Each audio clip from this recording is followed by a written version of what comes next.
8.37 கோடி தமிழ் நண்பர்களுக்கு அன்பான வணக்கம். இது உங்கள் ஆர்ஜேஆர் ஆலினால்.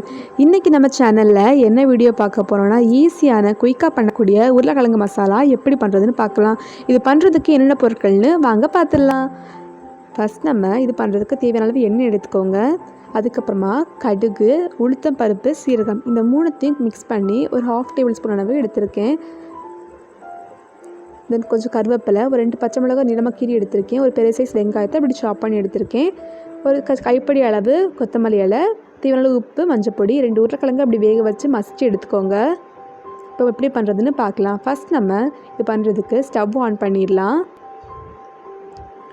ஸ்டவ் ஆன் பண்ணி ஒரு பேன் வச்சு, பேன் ஹீட் ஆனதும் தேவையான அளவு ஆயில் இதில் நம்ம ஆட் பண்ணிடலாம். ஆயில் ஹீட் ஆனது பிறகு எடுத்து வச்சுருக்க கடுகு, உளுத்தப்பருப்பு, சீரகத்தை போட்டு நல்லா பொரிய விட்ட பிறகு எடுத்து வச்சுருக்க வெங்காயத்தையும் ஆட் பண்ணி நல்லா மிக்ஸ் பண்ணி விட்டுடலாம். வெங்காயம் நல்லா கோல்டன் ப்ரௌன் கலர் வந்ததுக்கப்புறமா இது கூட நம்ம எடுத்து வச்சுருக்க பச்சை மிளகாவை ஆட் பண்ணி லைட்டாக வதக்கிடலாம்.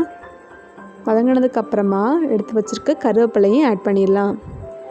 இப்போ இதில் நம்ம உருளைக்கிழங்கையும் கொட்டி நல்லா மிக்ஸ் பண்ண போகிறோம். ஒன்றோடு சேர்கிறதுக்கு நல்லா மிக்ஸ் பண்ணி விட்டுட்டு ஒரு 2 பிஞ்ச் அளவுக்கு மஞ்சப்பொடி ஆட் பண்ணியிருக்கேன். ரொம்ப வேண்டாம், 2 பிஞ்ச் அளவு கரெக்டாக இருக்கும். ஆட் பண்ணிவிட்டு நல்லா மிக்ஸ் பண்ணி விட்டுலாம். இப்போ உப்பு சரியா இல்லைன்னா கொஞ்சம் பார்த்து போட்டுக்கோங்க. ஸோ இதனால் சுருண்டு வந்துடுச்சு. இப்போ நம்ம இதில் கொத்தமல்லி தூவி இறக்கிடலாம். நம்ம உருளைக்கிழங்கு மசாலா ரெடி ஆகிடுச்சு. இது தோசைக்கு, பூரிக்கெல்லாம் சூப்பராகவே இருக்கும். கண்டிப்பாக ட்ரை பண்ணி பாருங்கள், ஈஸியாக இருக்கும். Keep supporting us. Thanks for வாட்சிங். பாய்.